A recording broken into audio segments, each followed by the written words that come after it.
Mä oon Iida Asikainen ja mä oon nyt kuntavaaliehdokas ja mä oon lukiossa tuolla Norsissa ja mä asun itse Vaajakoskella.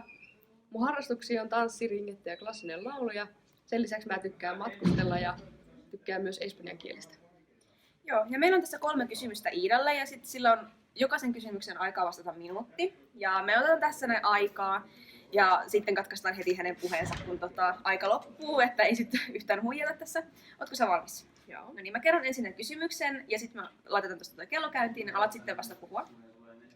Ja kysymys on, että kerro itsestäsi hyvin nopeasti, mikä saisi nyt lähtevän ehdokkaaksi? Onko politiikassa toimiminen tulevaisuuden suunnitelmissasi, esim. Alana mihin tähtäät, vai onko se enemmänkin vai harrastus?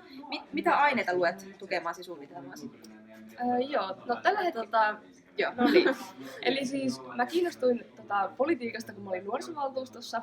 Ja siellä mä sain just tehdä oppia, että minkälaista on kaupungin päätöksenteko.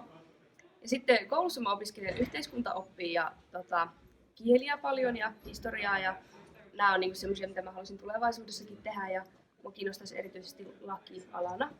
Ja varmasti politiikka kiinnostaa jatkossakin, että ei se vielä tähän lopu. Mutta en sitten tiedä millä tasolla. Joo. No niin, se oli just täydellisesti 30 sekuntia. Ja ootko valmis seuraavaan kysymykseen? Joo. Olet vihreiden kuntavaaliehdokas. Miksi juuri tämä puolue tuntuu omalta? Mitkä asiat ovat tärkeimmät asiat, joista olet samaa mieltä puolueen kanssa? Ja onko jotain, mistä oma mielipiteesi poikkeaa? Ja laitetaan aikaa nyt. Vihreillä on se mun mielestä erittäin tärkeä asia, että jokainen ihminen on niin kuin arvokas ja sitä meidän pitää yhteiskuntana tukea sitä, että jokaisella on mahdollisuudet hyvää elämää. Ja esimerkiksi se, että me ei saa päästää eriarvostumista kasvamaan tai että tuloerot kasvaisi hirveästi, niin se on niin kuin huono asia. Ja sitten meidän pitää myös pitää huolta meidän ympäristöstä ja tarjota esimerkiksi hyvät koulutusmahdollisuudet ja hyvät... Joo, tässä oli se aika. No niin. Joo, mä oon ihan täysin samaa mieltä. Ja sitten vielä viimeinen kysymys. Olet selvästi valmis taistelemaan meidän opiskelijoiden puolesta.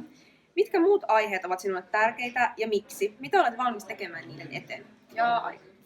Eli siis tosiaan lukiokoulutukseen pitää ehdottomasti panostaa. Sen lisäksi pitää panostaa oppilashuoltoon ja sitten varhaiskasvatukseen ja myös ympäristön huolehtimiseen. Ja aika monen asian tarvitaan resursseja, eli siis rahaa.